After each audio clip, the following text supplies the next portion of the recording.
శ్రీ లక్ష్మీ నరసింహ పరబ్రహ్మణ్య నమః. భద్రాద్రి దివ్యక్షేత్రంలో కోరిన కోరికలు తీర్చేటువంటి కల్పవృక్ష నారసింహ స్వామి వారిని మీరు ఎప్పుడైనా దర్శించారా?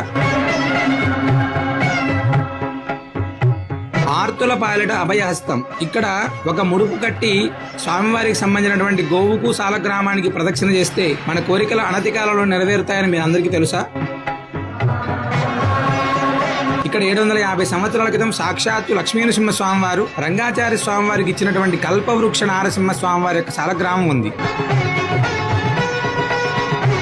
కల్పవృక్షం అంటేనే కోరిన కోరికలు తీర్చేటువంటిది. అత్యద్భుతంగా ఇక్కడ స్వామికి ముడుపు కట్టి ప్రదక్షిణ చేసినంత మాత్రం చేతనే సకల మనోభీష్టాలు నెరవేరుతాయి. అవకాశం ఉన్నటువంటి ప్రతి ఒక్కరూ స్వామివారికి జరిగేటువంటి అమావాస్య పౌర్ణమి తిథుల్లో జరిగేటువంటి హోమం కావచ్చు, సంతాన ప్రాప్తికి అక్కడ ఇచ్చేటువంటి ప్రసాదం కావచ్చు, అదేవిధంగా సకల మనోభీష్టాలు నెరవేర్చుకోవడానికి అక్కడ కట్టేటువంటి నృసింహ రక్ష కావచ్చు, ఇవన్నీ కూడా అత్యంత విశేషం. మనం కూడా ఒకసారి భద్రాద్రి దివ్యక్షేత్రంలో కోరిన కోరికలు తీర్చేటువంటి కల్పవృక్ష నారసింహ స్వామి వారిని దర్శిద్దాం. మన కోరికలన్నీ నెరవేర్చుకుందాం. సర్వే జనా సుఖినో భవంతు.